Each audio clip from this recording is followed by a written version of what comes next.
Brothers and sisters, let us acknowledge our sins and so prepare ourselves to celebrate the sacred mysteries. You were sent to be in the contrite of heart. Lord, have mercy. Lord, have mercy. You came to both sinners. Christ, have mercy. Christ, have mercy. You are seated at the right hand of the Father to intercede for us. Lord, have mercy. Lord, have mercy. May Almighty God have mercy on us, forgive us our sins, and bring us to everlasting life. Amen.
Let us pray. Almighty and everlasting God, as the nativity of your Son, according to flesh draws near, grant our humble prayer, that we may know the mercy of the Word incarnate, who took flesh of the Virgin Mary and came to dwell among us. We ask this through our Lord Jesus Christ, your Son, who lives and reigns reigns with you in the unity of the Holy Spirit, God, forever and ever. Amen. Please be seated and listen to the word of God.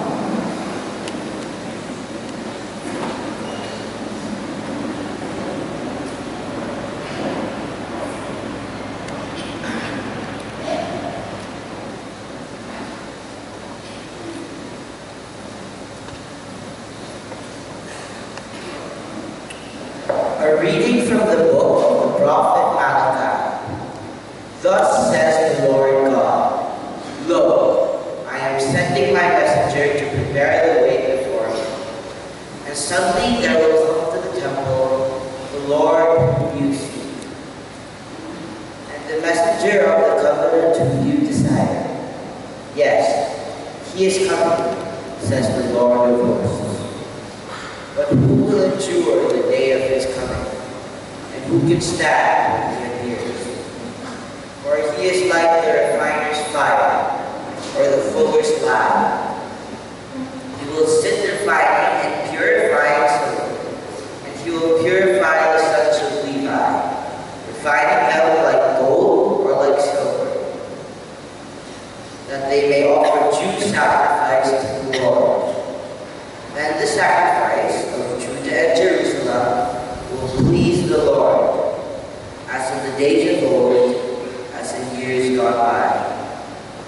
Lo, I will send you Elijah, the prophet, before the day of the Lord comes, the great and terrible day, to turn the hearts of the fathers to their children, and the hearts of the children to their fathers, lest I come and strike the land with doom.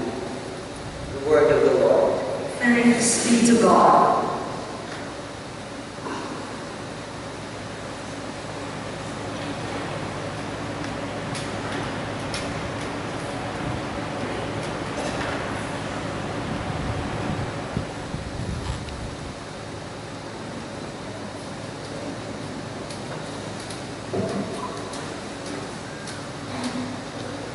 Lift up your heads and see, your redemption is near at hand. Lift up your heads and see, your redemption is near at hand. Your ways, O Lord, make known to me. Teach me your paths. Guide me in your truth and teach me, for you are God, my Savior.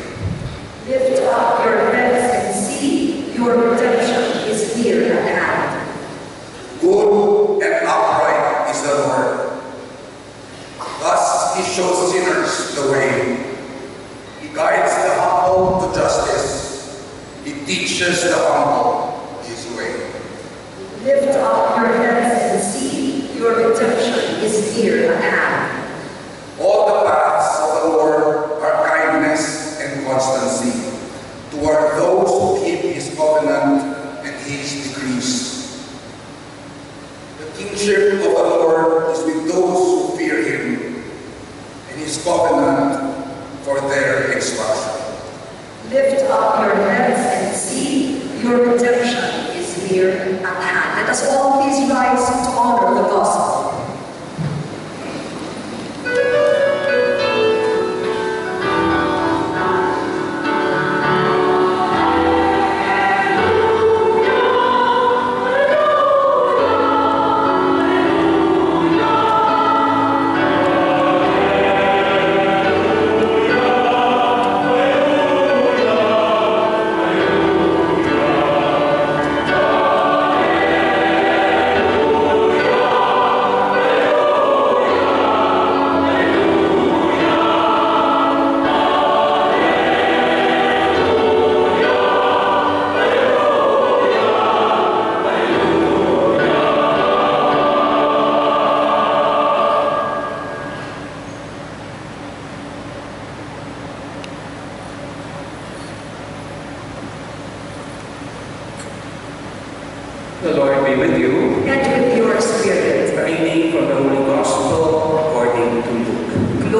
When the time arrived for Elizabeth to have her child, she gave birth to a son. Her neighbors and relatives heard that the Lord had shown his great mercy toward her, and they rejoiced with her. When they came on the 8th day to circumcise the child, they were going to call him Zechariah, after his father. But his mother said in reply, "No, he will be called John." But they answered her, "There is no one among your relatives who has this name." So they made signs, asking his father what he wished him to be called. He asked for a tablet and wrote, "John is his name." And all were amazed. Immediately his mouth was opened, his tongue free, and he spoke blessing to God. Then fear came upon all their neighbors, and all these matters were discussed throughout the hill country of Judea. All who heard these things took them to heart, saying, "What then will this child be? For surely the hand of the Lord was with him." Dear brothers and sisters, the Gospel of the Lord. Praise to you, Lord Jesus Christ. Please be seated for the Holy Week.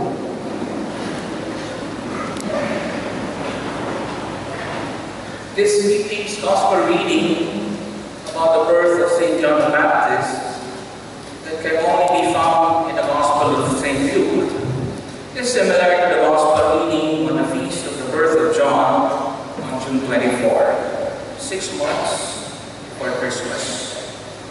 The celebration of the Nativity of St. John comes 3 months after the feast of the Annunciation of March 25. On Annunciation Day, the angel Gabriel told her lately that her cousin Elizabeth was on her 6th month of pregnancy. Ordinarily, the day of a saint's death is usually celebrated as his or her feast day because that day marks his entrance into heaven. This rule, there are 2 notable exceptions: the birthday of our Blessed Virgin Mary and that of St. John the Baptist. According to Catholic tradition and teaching, Mary, already in the first moment of her existence, was free from original sin, while John was cleansed of original sin in the womb of his mother. You know the story. John's parents, Zechariah or Zachary, were both righteous before God, walking in all the commandments and ordinances of the Lord, blameless. But they had no child because Elizabeth was barren and both were advanced in years. Zechariah, a priest, was burning incense inside the temple of the Lord when the angel Gabriel appeared to him and said, "Do not be afraid, Zechariah, for your prayer is heard, and your wife Elizabeth will bear you a son, and you shall call his name John." Their neighbors were startled when on circumcision day, the 8th day, the couple, Zechariah and Elizabeth, broke the traditional protocol of naming their first son after the name of the father. "He shall be called John," said the mother.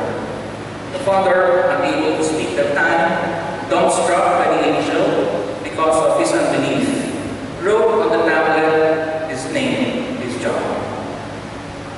The Gospel tells us that fear came on all their neighbors, and all these things were talked about throughout the hill country of Judea, and all who heard them laid them up in their hearts, saying, "What then will this child be?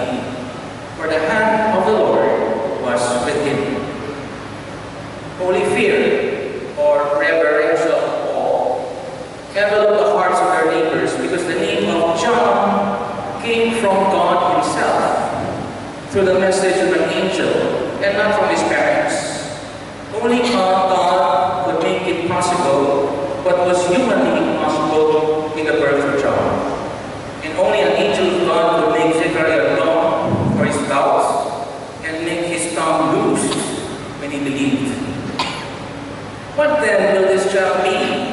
For the hand of the Lord was with him, whispered their neighbors. The circumstances of John's birth make everyone to believe that he was destined for greatness. But did John choose greatness?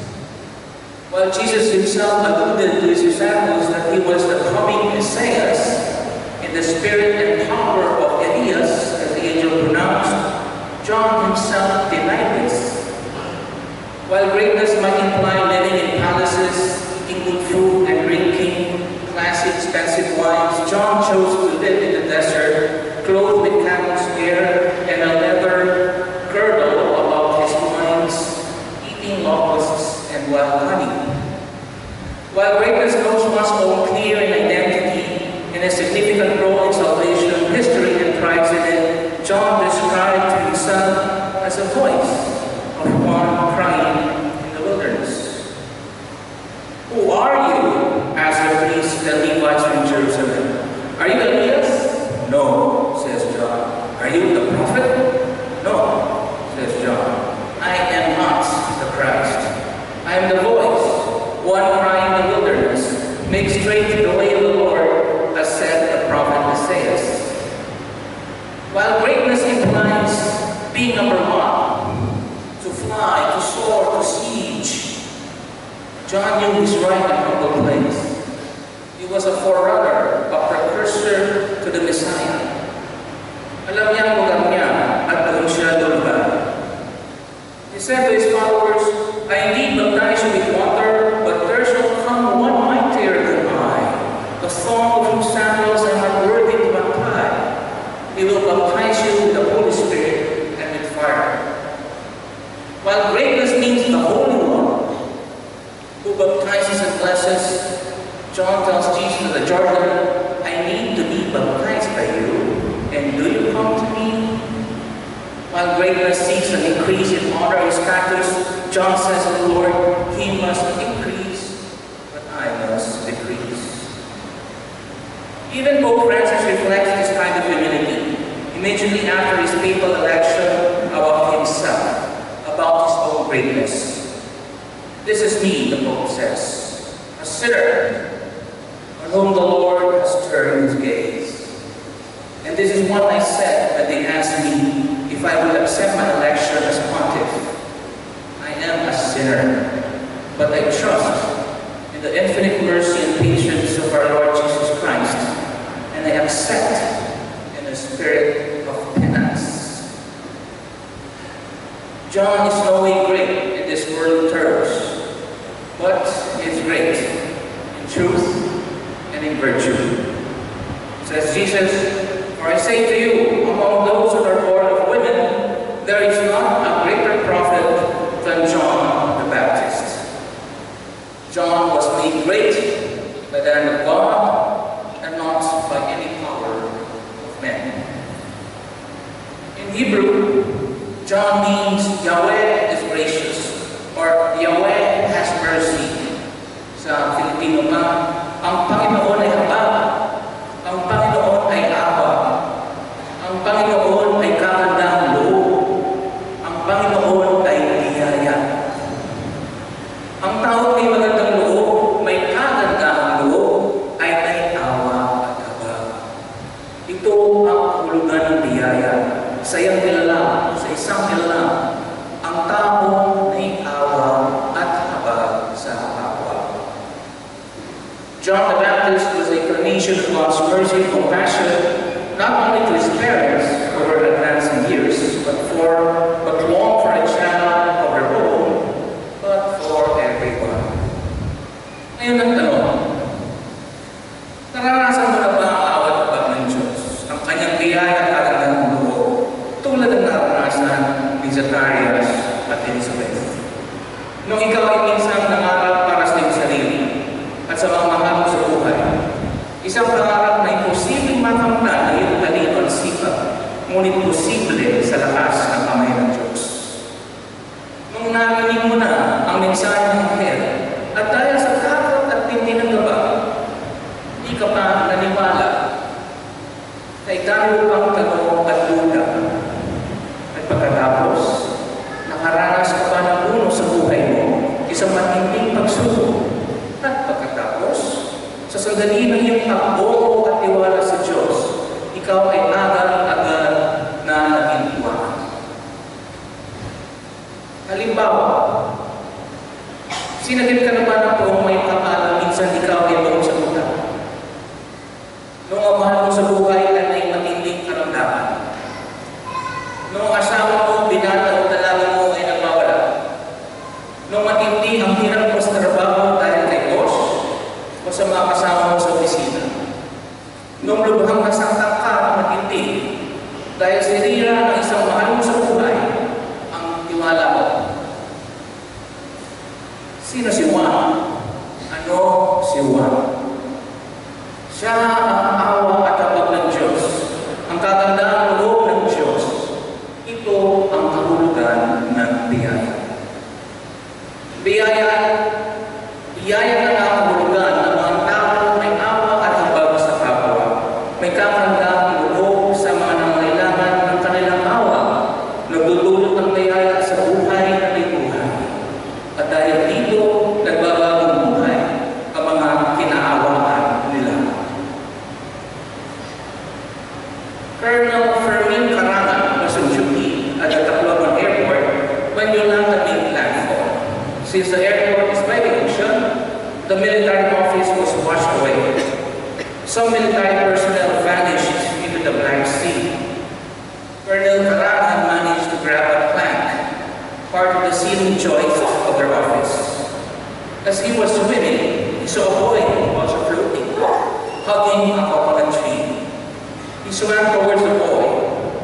Colonel Carangan admitted that meeting the boy urged him to fight for life, as he felt a sudden responsibility towards the little guy. For 6 hours, they swam and floated inside the eye of the storm, amidst the rolling winds. From Tacloban, they were swept to the next island called Daisy. At one point, the boy, cold and exhausted, asked permission if he could speak. Colonel Carangan screamed at him to keep pushing as they were now close to the shore. The two survived. Only God knows how. May awa ang Diyos. Maganda ang kalooban ng Diyos. May awa si Colonel Fermin Carangan. Maganda ang kalooban ni Colonel Fermin Carangan. Just last week in Sydney, a mentally disturbed man grabbing hold of religious extremism as his excuse took customers of a coffee shop hostage. For hours, he threatened and used them as shields. Police negotiations were apparently going nowhere, and the siege lingered past human endurance. This lone man had more than a dozen people in his grip, but was getting sneaky. He started running off, even though he would try to fight him. The hostages were tired, but having a shotgun pointed at you as a way of keeping you alert. As the terrorists nodded off, the hostages ran for the door and safety, but not all of them. One man charged the terrorist, Mr. Tory Johnson, age 34. He managed the Little Chocolate Cafe for 2 years. Employees and customers all said he was a good man, a kind man. He was also a gay man. Johnson tried to take the gun to protect the other hostages as they fled, but he was shot in the attempt. His attack distracted the terrorists, the others escaped, and the sound of the gunshot brought in the police, who killed the armed man. Tory Johnson never went home that day. He died in the hospital. Tory's partner Thomas and his family issued a statement. We are so proud of our beautiful boy, Tory, gone from this earth, but forever in our memories as the most amazing life partner, son, and brother we could ever wish for. May awa ang Diyos, maganda ang kanyang kalooban. May awa si Mr. Tory Johnson, maganda ang loob ni Mr. Tory Johnson. During the terrorist attack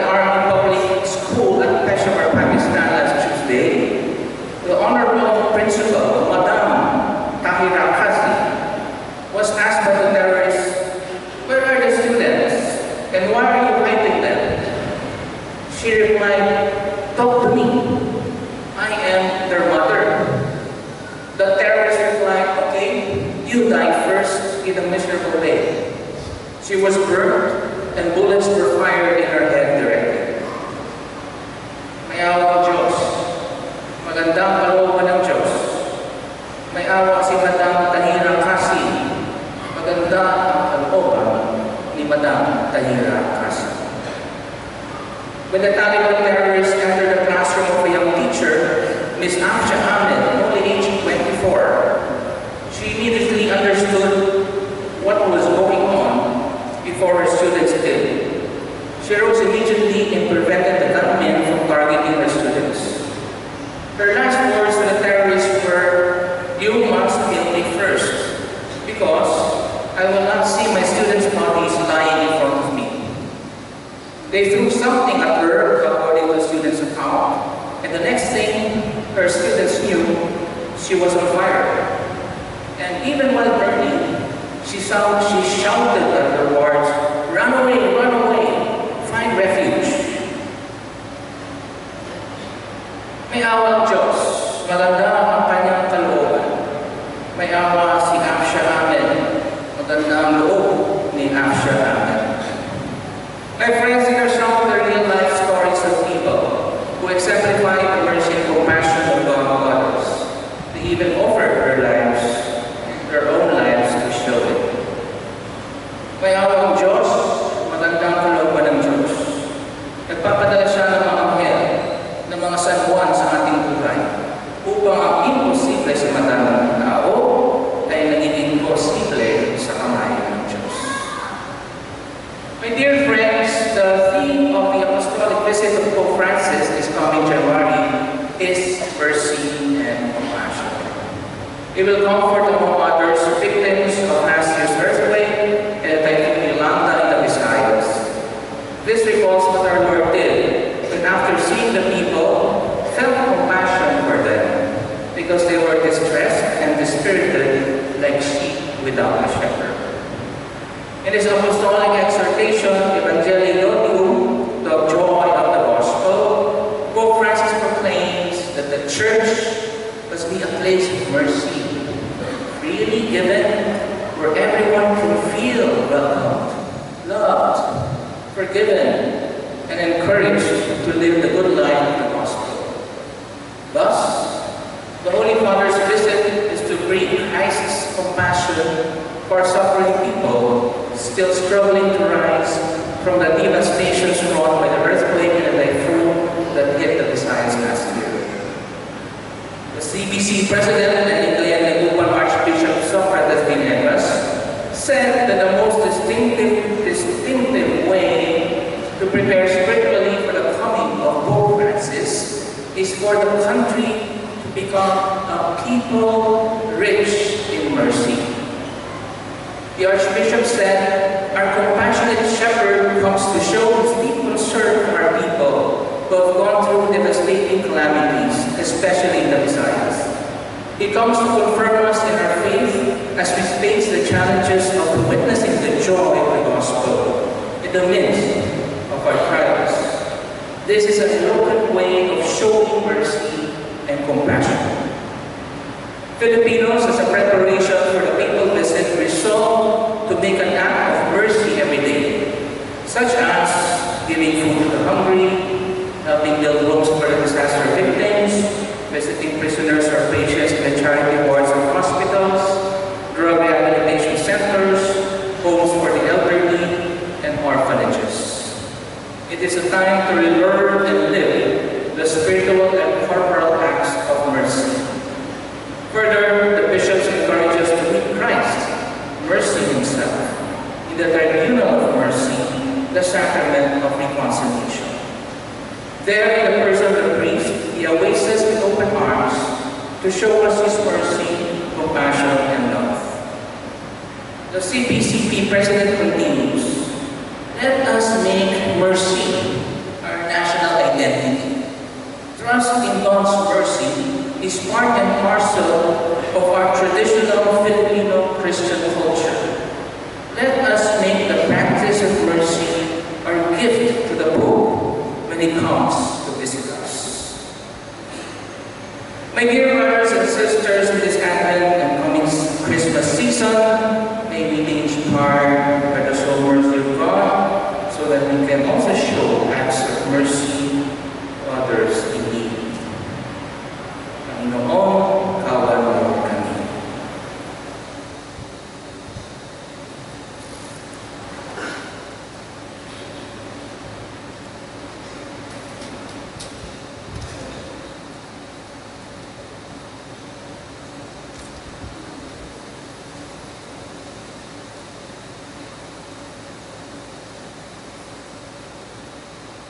Please stand. Zechariah called his son John, meaning God is gracious. Trusting God's graciousness and generosity, we pray, Lord, show us your kindness. Lord, show us your kindness.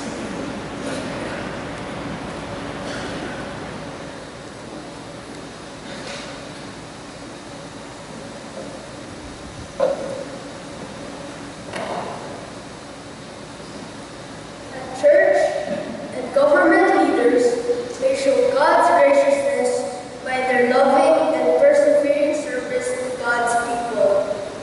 We pray Lord, show us your kindness.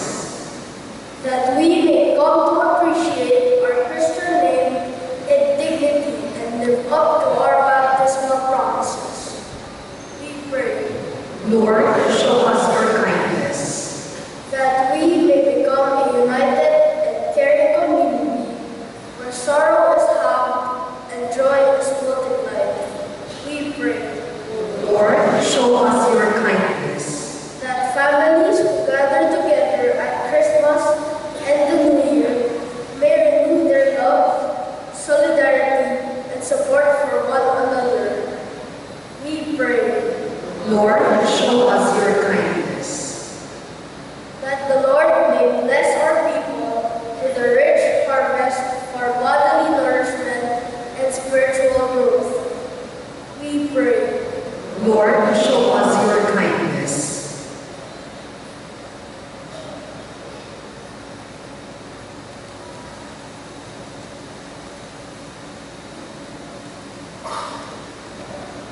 Let us pray for all birthday celebrants, especially for Mrs. Nena Germano Campo, who turned 17 today. She's the mother of Dr. Alma Salvador of the local schools. For her and all our birthday celebrants, let us pray to the Lord. Lord, show us your kindness. Let us pray for the healing of the sick, especially for Dr. Garmu. For him, let us pray to the Lord. Lord, show us your kindness.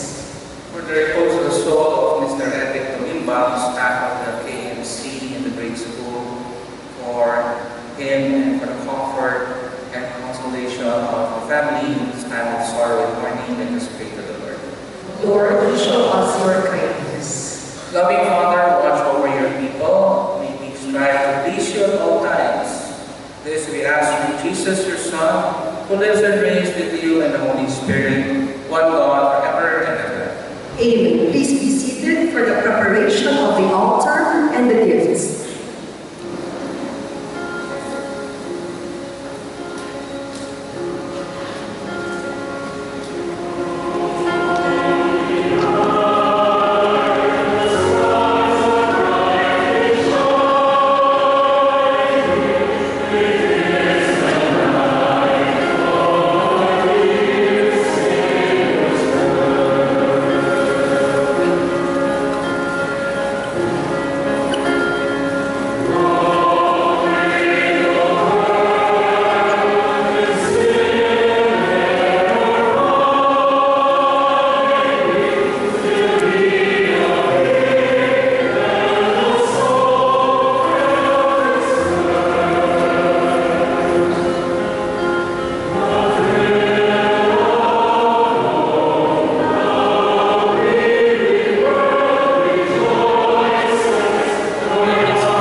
Pray, brethren, our sacrifice may be acceptable to God, the Almighty Father. May the Lord accept the sacrifice of your hands for the praise and glory of his name, for our good and the good of all his holy church. Lord God, let the sacrifice you have given us as a full expression of church worship establish us firmly in your peace, that we may celebrate with untroubled hearts the coming birth of our Savior, who lives and reigns forever and ever. Amen. The Lord be with you. And with your spirit, With your hearts. we lift them up to the Lord. Let us give thanks to the Lord our God. It is right and just. It is truly right and just, our duty in our salvation, always and everywhere to give you thanks, Lord, Holy Father, Almighty eternal God, through Christ our Lord.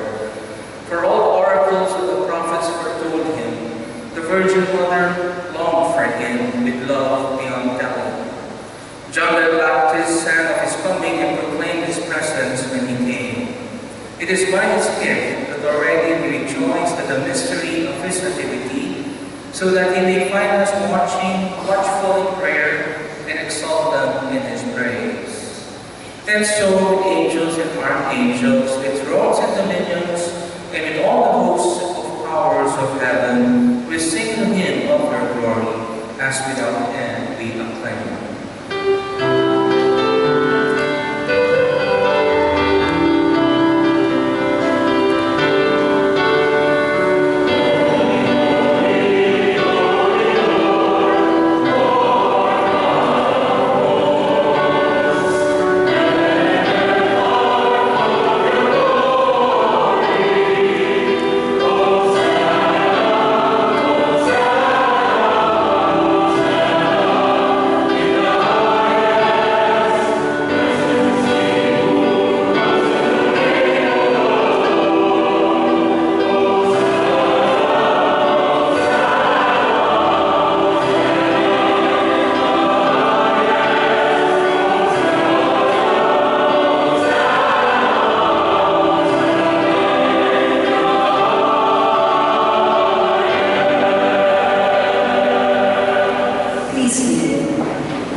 In a similar way, when supper was ended, he took the chalice and once more giving thanks, he gave it to his disciples, saying, "Take this, all of you, and drink from it.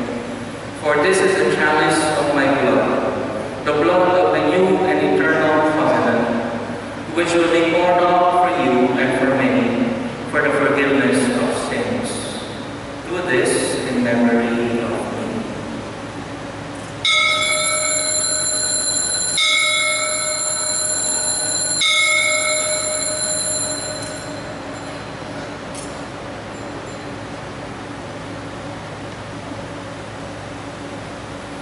The mystery of faith.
together with Francis our Pope, Honest our Bishop, and all the clergy. Remember also our brothers and sisters who have fallen asleep in the hope of the resurrection, and all who have died in your mercy. Welcome gladly to the light of your face. Have mercy on us all, we pray, that with the Blessed Virgin Mary, Mother of God, with Blessed Joseph, her spouse, with the blessed apostles and all the saints who have pleased you throughout the ages, we may merit to be co-heirs to eternal life, and may praise and glorify you through your Son, Jesus Christ. Through him and with him and in him, O God Almighty Father, in the unity of the Holy Spirit, all glory and honor is yours forever and ever.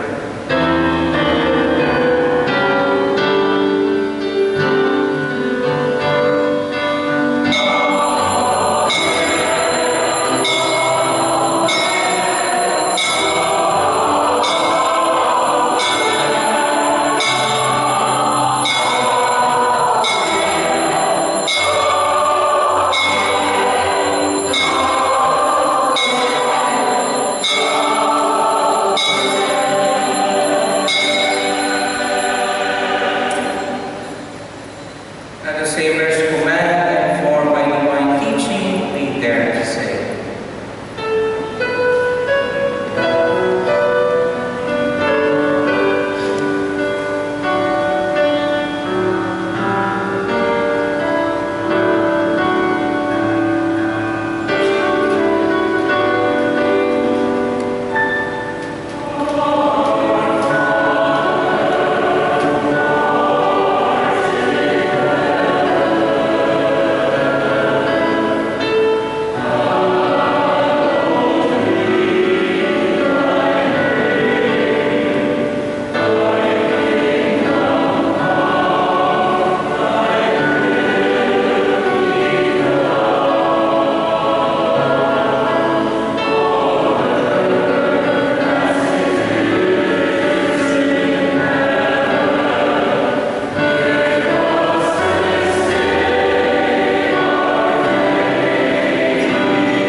deliver us, Lord, from every evil, graciously grant us peace in our days, that by the help of your mercy, we may be always free from sin and safe from all distress, as we await the blessed hope and the coming of our Savior, Jesus Christ. For the kingdom, the power, and the glory are yours, now and forever. Lord Jesus Christ, who said to your apostles, peace I give you, my peace I give you. Look not on our sins, but on the faith of your church, and graciously grant her peace and unity in accordance with your will, who live and reign forever and ever. Amen. The peace of the Lord be with you always. And with your spirit. Let us offer each other the sign.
seated.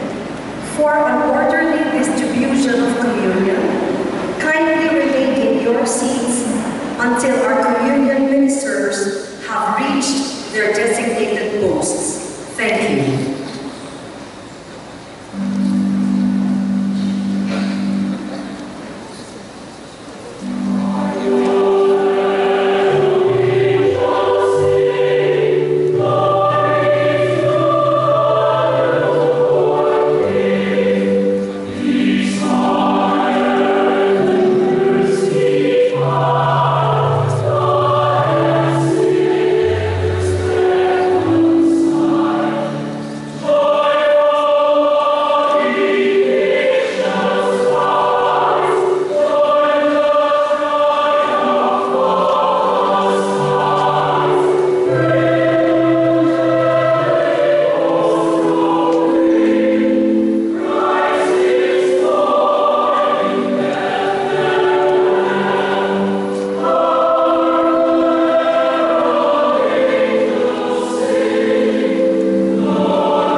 Please stand.